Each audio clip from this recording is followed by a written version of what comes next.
Мен өзім Қазақ ұлттық өнер университетінің түлегімін. Дина Шалкарина деген керемет ұстаздың шәкіртімін. Сол университетті бітіріп, өзімнің туған жеріме Өскеменге оралған кезде менде үлкен бір арман болды. Біздің Өскемен қаласында бір театр болса екен деп.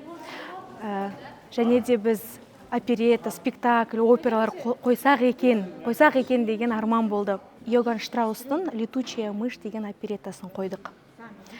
Өскемен қаласының тұрғындары өте керемет қарсы алды.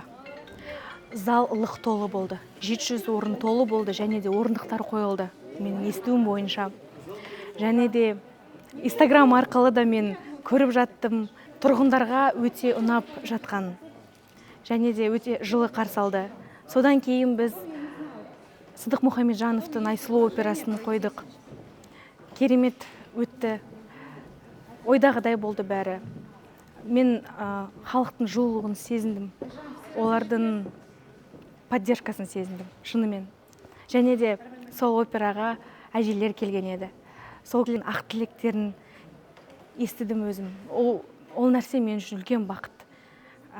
Үлкен кісілердің батасын алдым. Ол мен тағы да бір арманымның орындалу.